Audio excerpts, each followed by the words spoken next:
Hello guys! Welcome back to my YouTube channel. Today's vlog, mag-share ako paano mag-wiring ng mini driving lights. Pero bago natin simulan, isa munang pang malakasang intro.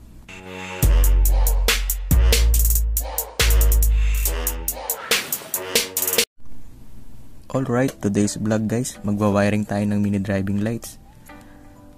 Siyempre, pag may mini driving lights, meron din switch. Yung switch natin guys, dalawang klase. Yan. Ito yung 3-way switch. Ito naman yung hollow switch. Siyempre, meron din tayong passing. Yan. Ito yung gagamitin natin, momentary switch. Then, meron din tayong diode. So, yung una natin gagawin guys, yung basic lang. Meron kasing dalawang paraan ng pagwa-wiring. Meron tayo ditong relay. Yan. Ito yung relay. Pwede tayong gumamit ng relay. Pwede rin hindi. Pero, syempre, meron tayong mga customer na masiselan. Ibibigay natin yung gusto nila. Lalagyan natin ng relay. Pero ituturo ko muna sa inyo guys yung kung paano mag-wiring ng walang relay. Itong relay nito ay mabibili natin kahit saan, sa auto supply or sa mga motorcycle shop. Yan. Available ito. Kaya ito yung ginagamit natin. Kasi mas madali siyang hanapin kaysa yung isang klase ng relay na 5 pin yung maliit. Yan. Ito rin ginagamit nating relay sa paggawa ng busina. Ito 5 pin relay yan, makikita nyo. Yan. May mga number yan. Yan, makita nyo yung mga numbers. So simulan na natin guys. Start tayo sa walang relay kung paano natin gagawin. Ito yung simpleng paraan. Yan, yung simpleng paraan ng pagwa-wiring ng mini driving. Gamit itong 3-way switch. At hindi rin tayo gagamit ng relay. Pwede natin gamitin to pag alam nating stable yung kuryente ng motor. Kahit di na tayo gumamit ng relay, gagana naman siya. So simple lang yun guys. Ito yung wiring naman ito. Yung mga nabibiling ganitong switch, 3-way switch. Yung color coding niya ito. Yan, kadalasan color coding niya. Minsan ito black. Yan, black yung positive niya para mag-supply dito sa dalawang to. Yan, positive yan. Ngayon, pag pinindot natin dyan, maglalabas siya ng kuryente. Yan, dito sa dalawang to. Alin man dyan.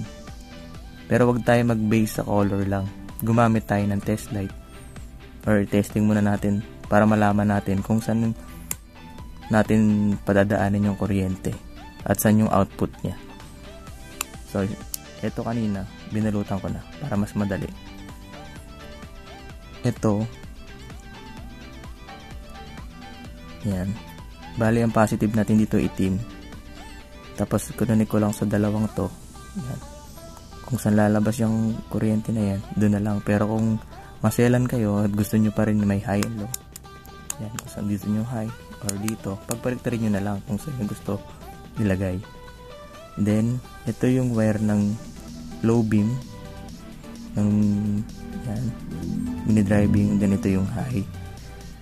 Pwede nyo rin pagbaliktarin yan. Pagbabaliktarin nyo rin yung position nito. Yan. So, ito yung negative nya.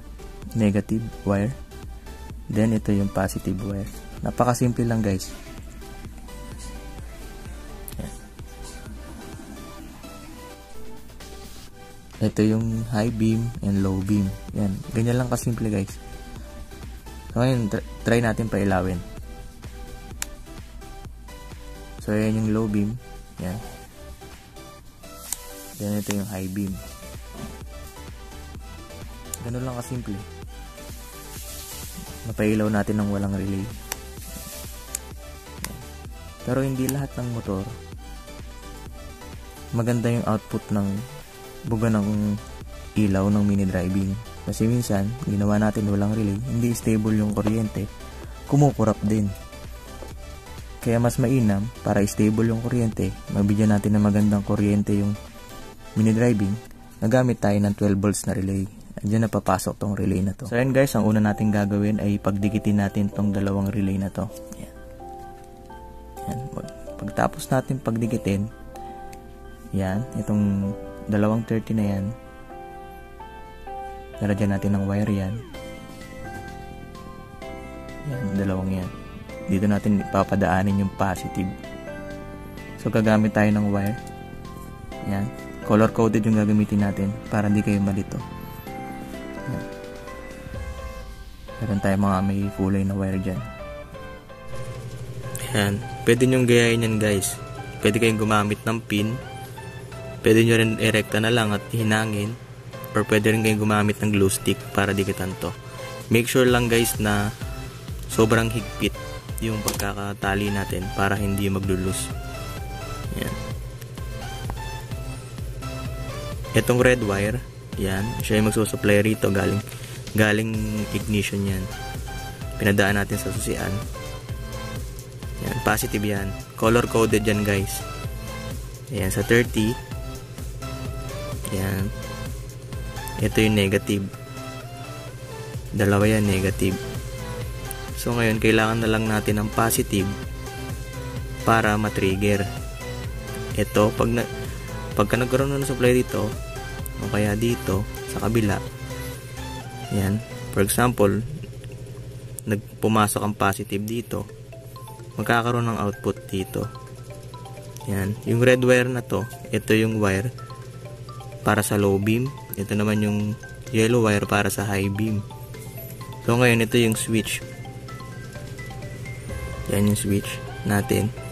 Yung switch natin, positive lang to. Meron yung tatlong wire. Ito. May brown and blue. Yan. Then ito yung ito yung pinaka main. Yan, ito yung nasa gitna. So pag pinindot natin dito, yan, alin man dyan sa dalawang yan. Yan, ipinindot ko dito. Iilaw yun dito, magsusupply ng kuryente. Ganun din sa kabila. Yan, kabilaan yan. Kaya siya tinawag na tri-switch. Yan, 3-way switch. So ngayon subukan natin, guys. Yan, ito naka-rekta na to yung sa switch. Yan, yung isang wire ng switch. Yan, positive kasi kailangan niya mag-supply dito ng positive. Yan sa dalawang yan para ma-trigger din to. Yan, dalhin mo sa dalawang yan. Yan. Dito ko siya nilagay. Sinama ko rin siya dun sa wire. Yan, papuntang. Yan, ito. Wire na yan, papuntang ignition. O kaya sa auxiliary, yan. Pwede rin sa ignition switch. Huwag nyung irerekta sa battery kasi pagka pinindot to, nakarekta sa battery, iilaw siya kahit nakapatay yung susi. Mas maganda, dumaan pa rin ng ignition. O kaya sa mga accessories nyo na lang. Kung Yamaha ang motor nyo, itap nyo sa kulay brown na wire. Or kung sa Honda naman, sa black na wire. Yan. Basta positive na dumaan sa susian, pwede yan. So, i-testing muna natin, guys. Kunin ko tong black wire. Testing natin ngayon. Switch. Yan, low beam. Ito yung low beam. Ngayon nagkaroon ng supply to. Ito yung switch. Na-trigger niya to dito. Pagka-trigger niya, yung positive na galing dito, nag-switch dito. Yan. Gets? Then ito naman yung high beam. Yan, off. Switch. Yun. Yung positive na galing dito, na-trigger ito. Ngayon, yung positive nito, nag-pass through dito. Yan. Kaya na-trigger siya. Positive niya, dumiretso doon. Kasi na-trigger siya ng positive dito. Kaya, umilaw yung mini driving. Ganyan lang kasimple, guys. Pwede nyong gayahin yan. Kitang-kita. Yan, color-coded na rin yan. Hindi na rin kayo maliligaw. Basta itong switch na to na ginamit natin, ititrace nyo muna dito sa tatlong wire na yan. Yan, kung saan yung magsusupply ng positive. Kailangan pagka tinesting nyo yung positive, pagka yan, pinindot nyo sa kabilaan, magsusupply ng positive. Yan. Kailangan may test light din kayo para malaman nyo kung ano yung magsusupply. Kasi pag bumili kayo nito, ganyan, walang kasamang diagram. Kaya kung bago ko pa lang, malilito ka. Pero kung ganitong brand bibili nyo guys, yan na mismo, yan na mismo yung kulay. Gagayahin nyo na lang. Ito positive. Yan, connect mo sa ignition. Yan, padaan sa susian. Then ito, kahit body ground pwede na. Or maganda rin, nakarekta na rin sa battery para stable. Yan, ganyan lang. 30 positive. Ito guys, kahit magkabaliktad to. Yan, yung 85, 85 pares, 86, ayan. Kahit magkabaliktad sila, yan, kahit saan mo padaanin yung negative positive, pwede. Para matrigger lang, yan ito. Yung isa nilagay ko sa 86, yung isa dun sa 85. Kahit magkabaliktaran yan guys. Yan, kahit gayahin nyo na yan, hindi na kayo masusunugan, hindi na rin kayo malilito. Syempre, hindi naman mawawala sa shop yung customer natin. Sasabihin, Boss Pao, baka pwede passing light. Gusto ko may passing light. Ganito lang magkabit ng passing light guys. So kukunin natin ngayon dito. Yan, bubuksan natin kung ano dyan yung high beam. Yan.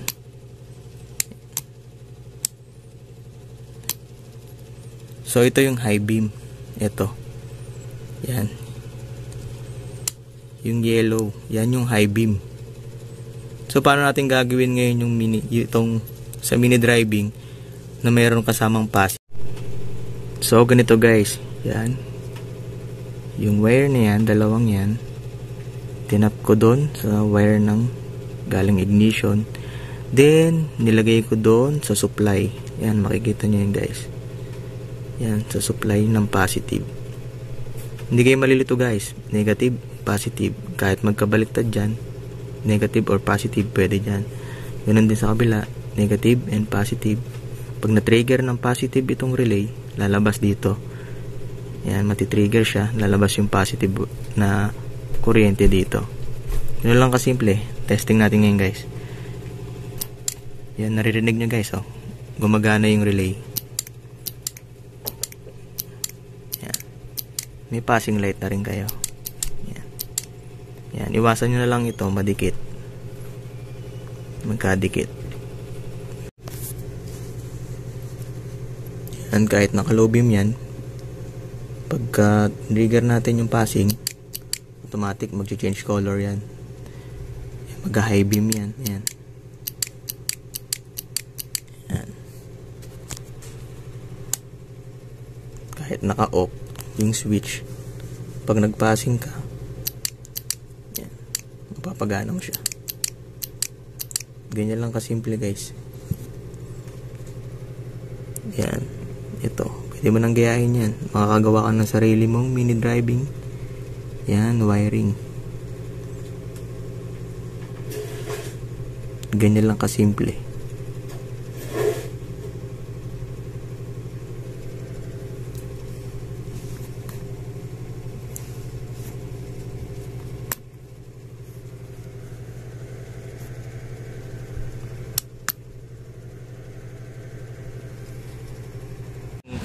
Mini driving na install din natin ng tama.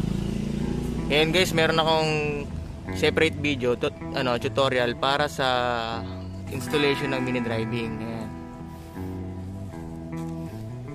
Ngayon, testing natin. Ito yung ginamit ko rin. Domino switch 3-way. Ayan. Tapos nag-install na rin ako ng cellphone holder with charger. Magana yan guys. Kita. Ilaw yan.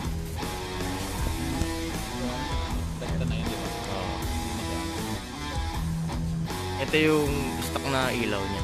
Yan. Ito naman yung mini driving. Ito yung low beam. Yan. Ito naman yung high beam. Ngayon nag-install din tayo ng PIA horn. Yung PIA horn may kasamang passing. Ito, kasabay siya sa high. Yan. Kahit naka-off, pagka nagbusina ka, automatic aandar. Yan, magki-trigger siya. Ngayon yung low beam din. Yan. Pag naka-low beam ka, automatic pag bumusina ka mag-high. Yan. Ayun lang guys.